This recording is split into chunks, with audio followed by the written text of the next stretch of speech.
На Minigore 2. По-скоро ще ви покажа хак за него, откъде да си изтеглите хак. Значи, трябва първо да имате програмата Updoit, която се свалят от Google Chrome.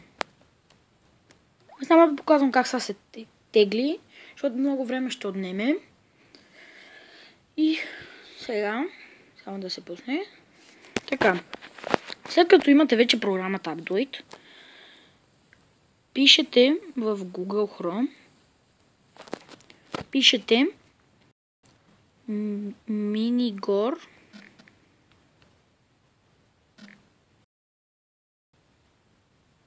момент само да заредим. Minigore 2 mod Updoit ето това.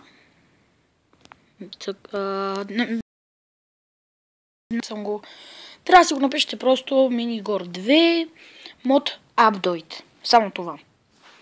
Вижте, тук ви излизат разни файлове.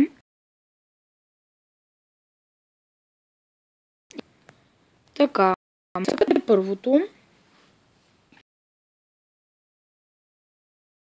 Ще ви покажа как действа. Така, ето и е Minigore 2. Ето е Minigore 2. За малко спрях. То пише мо, но не знам защо така пише. По-преди трябва да пише мод.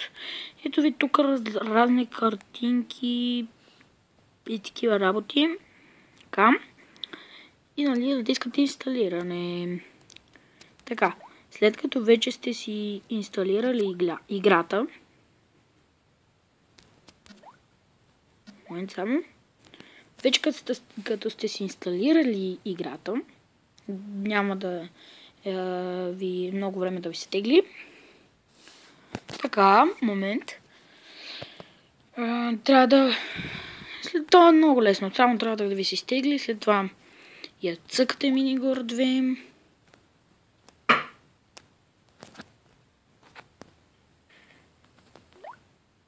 И ето. В момента влизаме в Minigore.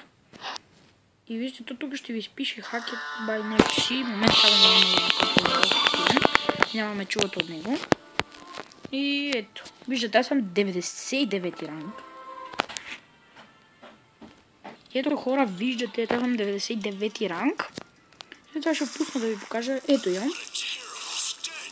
Играта. Виждате, интересна, много интересна. Аз малко ще поиграя, само за да ви покажа как се прави. Този скелет е малко развихлен.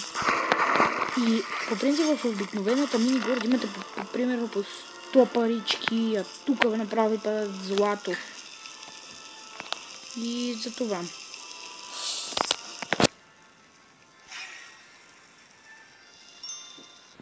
И хора, ето с малко ще ви покажа. То няма да е. И тук се бият срещу зомбита. Ето тук си купуват и герой от шоп. Ето виждате колко много герой има. Виждате сега колко пари ще има. Над 1 милион. 100%. Така, ето. Аз съм с някакъв на макс, дето ми е. Тук е оръжията, по-нагоре си апгрейдвате героите. Моите почти всичките са на макс. Ето тук си избирате какво да...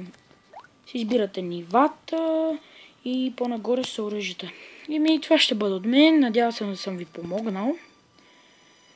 Ето, апдейтите си оръжията. Надявам се да съм ви помогнал. Ако е така, събкръгнете се за мен и до скоро.